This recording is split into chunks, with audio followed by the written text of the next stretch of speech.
Olá, meu povo, boa tarde. Eu tenho esse canal no YouTube há algum tempo, mas eu não sou de ficar postando muita coisa, não fico interagindo. Mas de um tempo pra cá eu comecei a mexer, fuçar nas redes sociais e fui tomando gosto por algumas coisas e acho que posso aproveitar esse canal para transmitir alguma coisa que seja útil realmente. O tema que eu vou falar hoje é algo que eu vivo no meu dia a dia. Eu até brinquei nas redes sociais para as pessoas se inscreverem, que o canal ia ser babado. Falei, se não quiser saber, não me pergunte.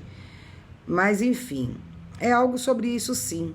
Eu vou estar sempre falando alguma coisa que me perguntam, que me questionam. E como eu sou uma pessoa um pouco polêmica, já sou meio arrotulada aí por várias e várias pessoas, pelo meu jeito de ser mesmo, hoje eu vou falar sobre a síndrome de Tourette. Talvez por esse nome muitas pessoas não conheçam, popularmente falando, cacuete. Tiques, eu tenho, tá? Eu adquiri com os meus 6 anos.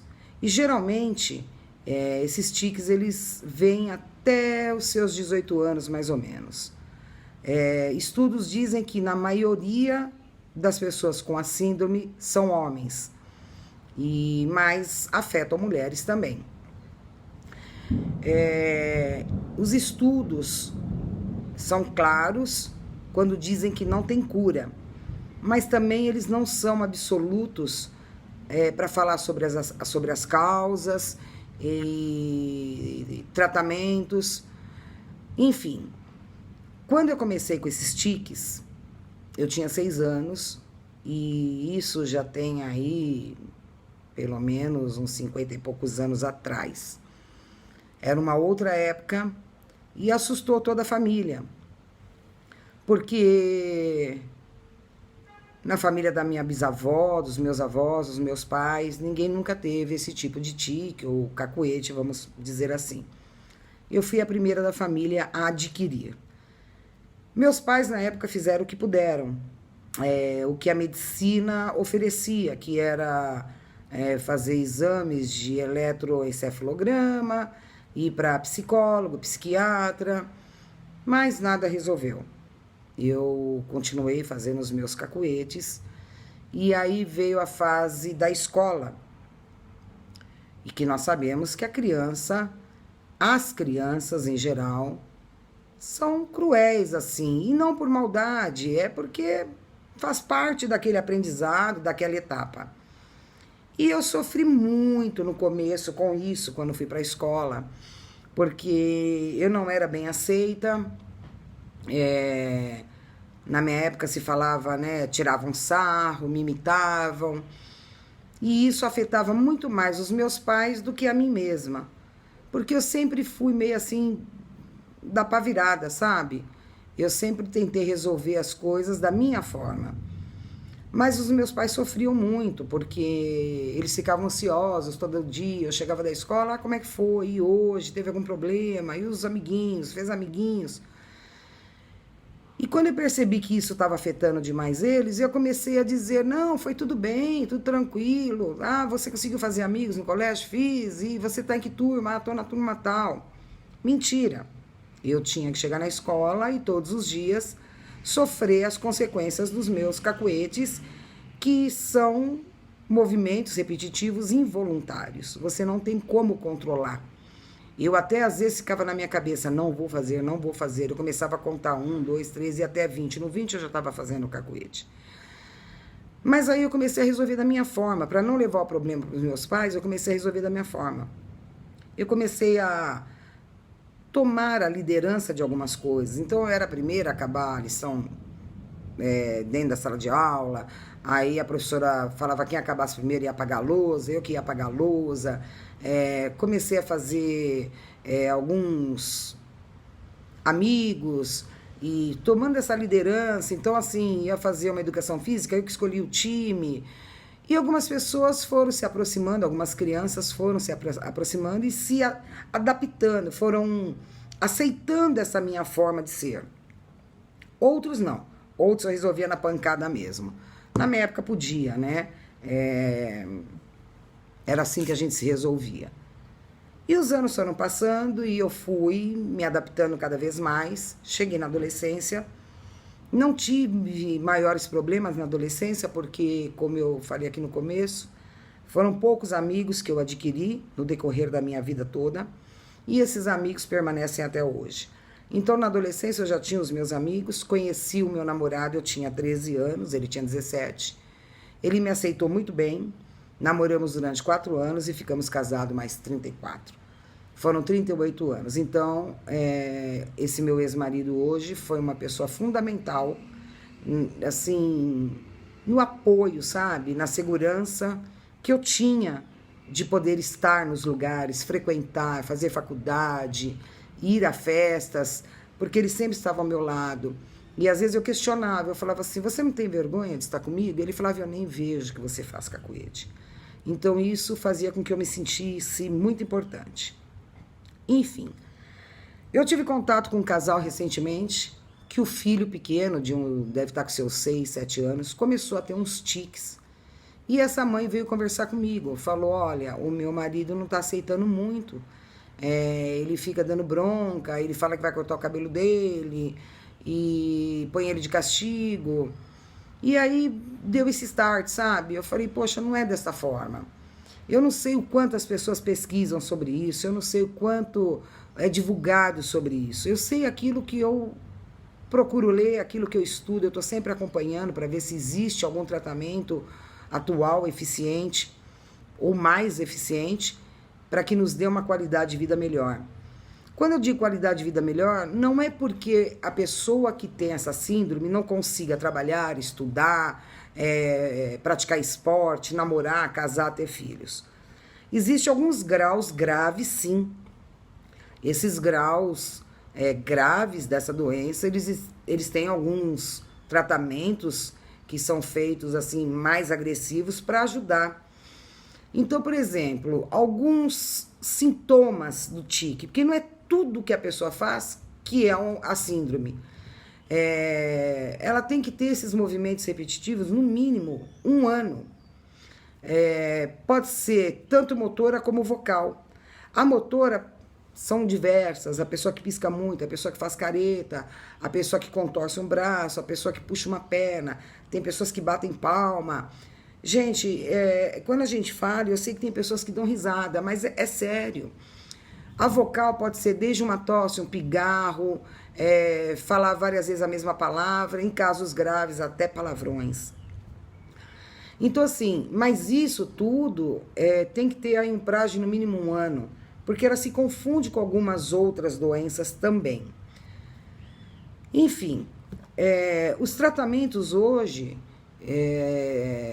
eles indicam que é para passar por um neuro, um psiquiatra, fazer um acompanhamento psicopedagogo, passar para o psicólogo, às vezes tomar ansiolíticos e assim vai. Há uns anos atrás eu descobri que o Botox ele foi desenvolvido exatamente para isso, para que se paralisasse a musculatura, alguns músculos faciais e que ajudava muito nos tiques. E eu comecei a fazer o Botox alguns anos atrás, até para me ajudar nesse sentido. Tomo alguns ansiolíticos, mas o fato é que quando a pessoa está estressada ou muito cansada, os tiques, eles aumentam. Então a pergunta é, como lidar com isso? Primeiro, se for uma criança, não deve nunca repreender essa criança, principalmente na frente dos outros. Colocar de castigo, chantagear, não pode. Tem que observar, em alguns momentos tentar conversar, mas sem cobrar. Se perceber que realmente aquilo está perdurando, aí sim, procure ajuda médica e eles vão saber orientar, não só como lidar com a criança, mas os familiares e, no caso de ser criança, a escola, os professores, os próprios alunos que cercam essa criança. O tratamento, ele pode ser feito em qualquer idade. Às vezes tem pessoas que falam assim, poxa, então, mas eu já estou com 60 anos, você acha que resolve? Resolve. Pode procurar que resolve, entendeu? Ai, olha, ô Rita, eu casei agora, será que se eu tiver um filho vai vir com os tiques? Eu vou dizer para você que eu acredito que não. Porque não existe nenhuma fórmula, não existe nenhum estudo que diga que é hereditário. Pode ser genético, mas hereditário não. O meu caso é prova disso. Meus bisavós não tinham, meus avós também não, meu pai, minha mãe, meus irmãos. Então, assim, hoje eu tenho 3 filhos e 8 netos. Eu tenho um filho que de vez em quando tem uns tiquezinhos aí, mas nada comparado ao que eu tenho. Então, a minha resposta é essa. Como eu disse, não sou doutora, não sou médica. Eu estou passando para vocês o que eu vivo no meu dia a dia e a minha experiência, né? Alguns estudos também, eles sugerem que essa síndrome pode vir, sim, até de uma anomalia neurotransmissora do cérebro. Mas, para saber se é isso ou não, só exames com especialistas para ter certeza, né? As causas também são desconhecidas. E os diagnósticos são esses que eu já falei. Não basta só você ter um tique, tem que ter um período aí de no mínimo 1 ano. Aí os médicos vão pedir alguns exames para constatar que realmente existe essa síndrome, né? O tratamento vai depender de caso a caso. Existem os casos mais leves, como o meu, por exemplo. Quando eu trato direitinho com botox, tomo um ansiolítico, eu fico bem mais tranquila.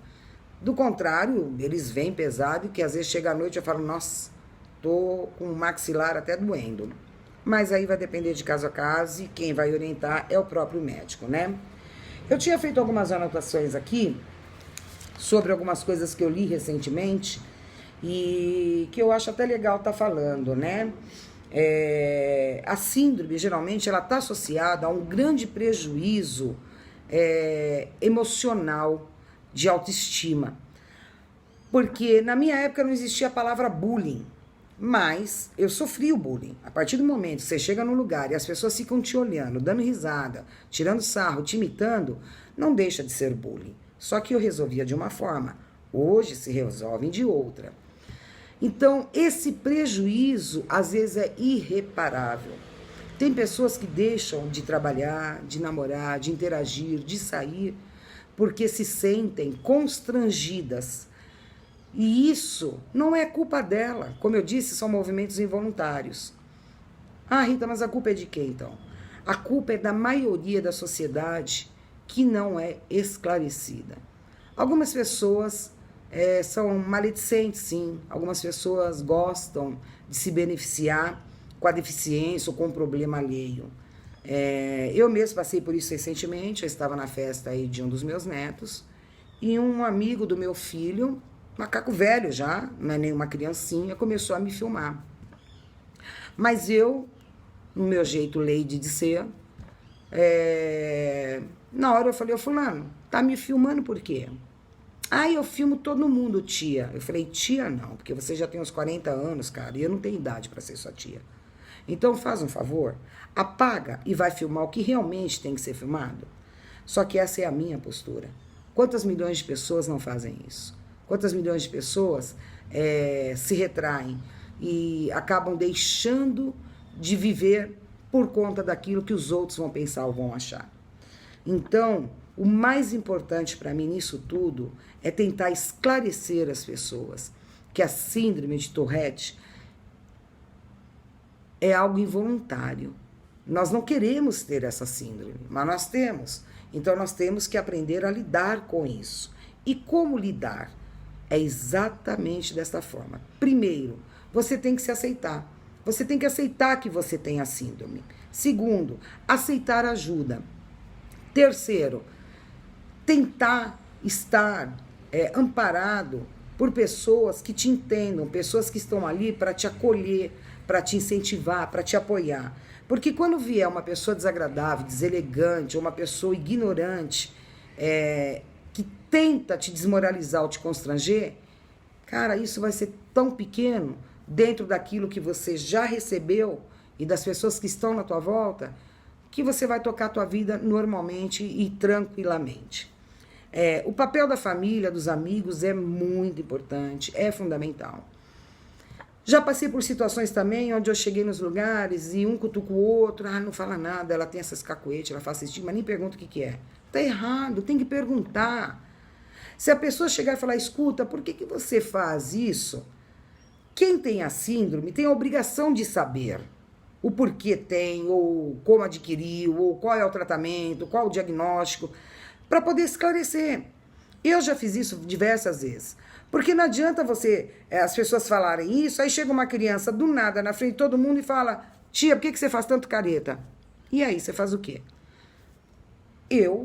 Olha, não é que a tia faz careta, a tia tem uma síndrome onde ela não tem o controle da musculatura, e aí você vai explicando e a criança fica te olhando como se você fosse um alienígena, daqui a pouco ela já está ali brincando com você, sentando no teu colo e te chama para fazer uma coisa, fazer outra.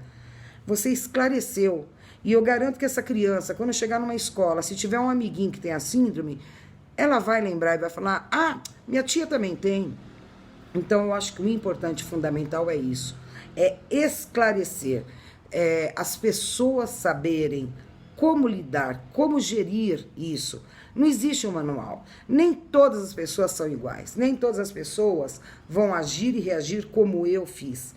Não estou aqui dizendo que sou uma vitoriosa e que hoje saio dançando cancan e levanto a bandeira, sou feliz, eu tenho a síndrome. Não é isso que eu estou dizendo. O que eu estou dizendo é que para chegar onde eu cheguei, eu também passei por situações constrangedoras, eu também briguei, eu também bati, eu fiz escândalos, mas não resolveu. O que resolve mesmo é esclarecer. Algumas pessoas, mesmo você esclarecendo, vão continuar tendo essa atitude deselegante, desagradável, mas aí é um problema de caráter, né? Como é que você muda o caráter de alguém? Não muda, mas você fez a tua parte. Então, assim, para mim, hoje, o mais importante de tudo isso é você se aceitar, é você ser esclarecida para poder esclarecer as pessoas, né?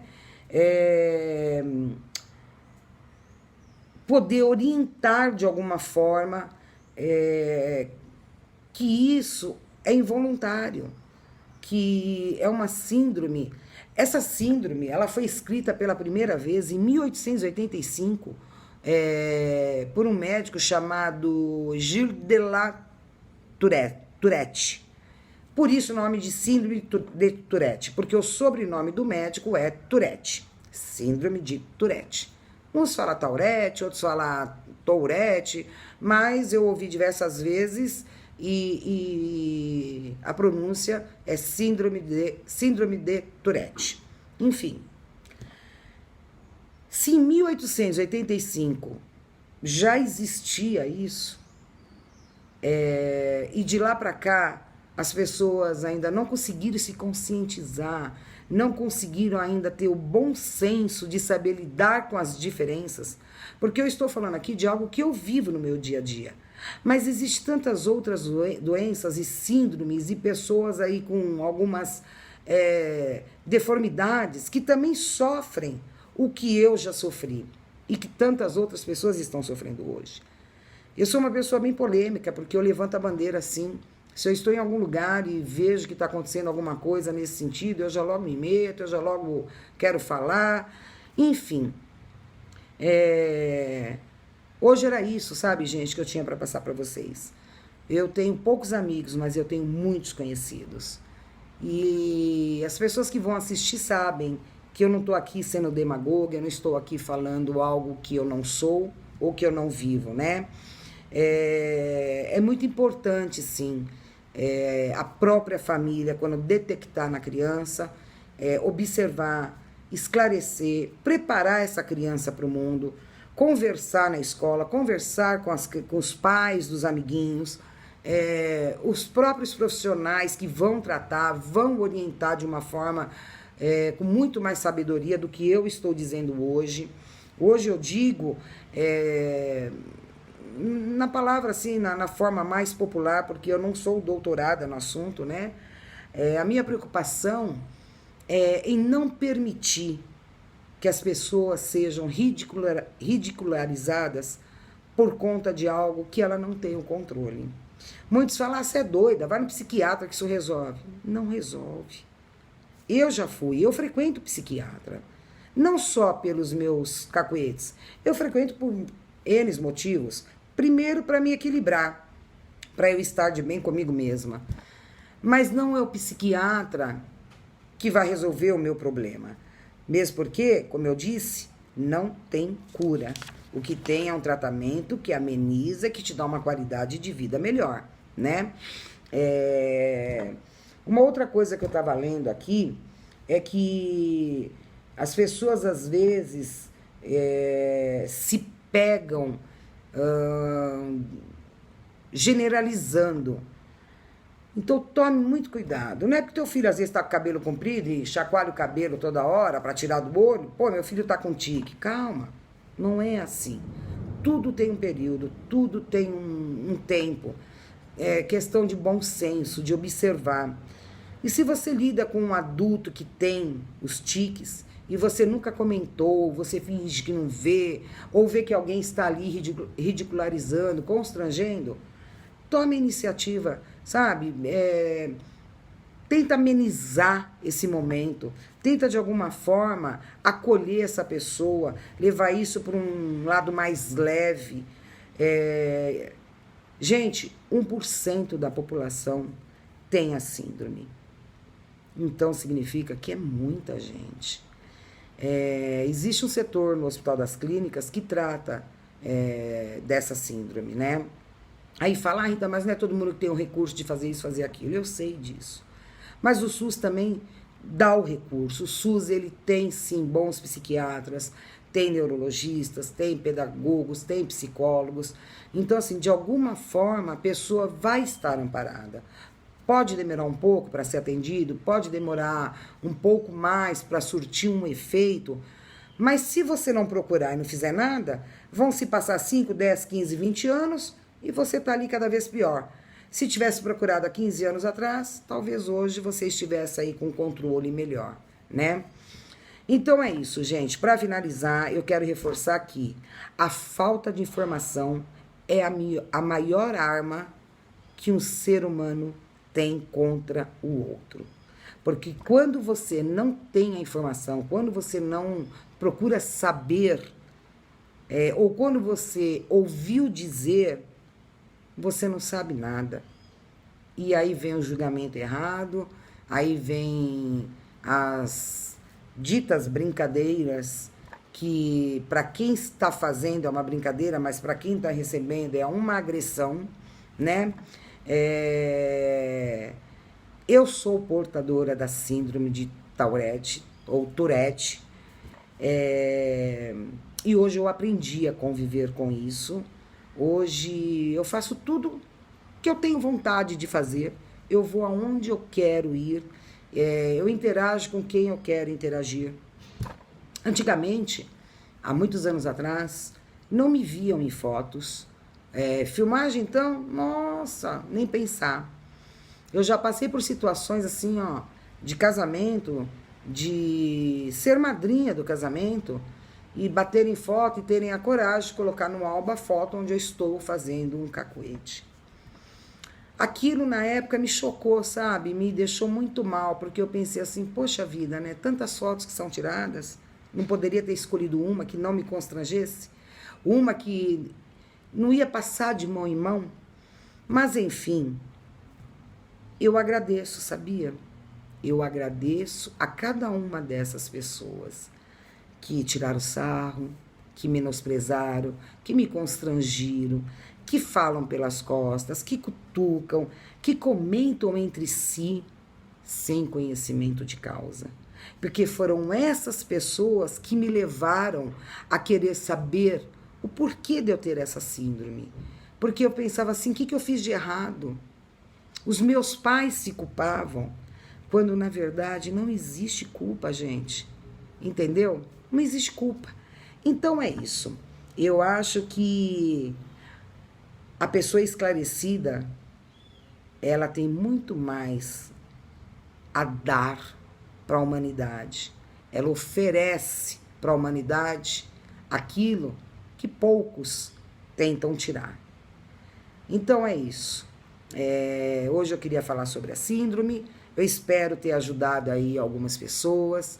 Eu espero que alguns pais escutem o que eu estou dizendo. Hoje eu sou mãe de 3 filhos e avó de 8 netos. Só um filho meu tem uns tiquezinhos, coisa leve. Meus netos não têm, meus outros filhos não têm. Fui casada aí por 38 anos. O casamento acabou, mas o respeito continua, a admiração continua.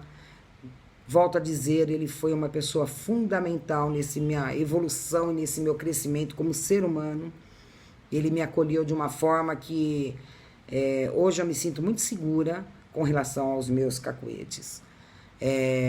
Meus irmãos, enfim, meus filhos, amigos, poucos que eu tenho, poucas amigas, esses sim, são a minha base. São através deles que eu construo todos os dias o meu dia. E assim, pais, filhos, irmãos, tios, amigos, seja quem for, se você tem a síndrome de Tourette ou Tourette, não se sinta sozinho, tá bom? Sempre tem um caminho, sempre tem alguém ou algo que vai te ajudar e vai amenizar aí essa dor. Eu sou uma delas. Eu sou um grão de areia nesse mundo todo, mas com relação a isso, eu tenho muita experiência, eu tenho muita propriedade para dizer que estou aqui e se precisar do meu apoio, é só chamar, tá bom? Um beijo grande aí no coração de todos vocês.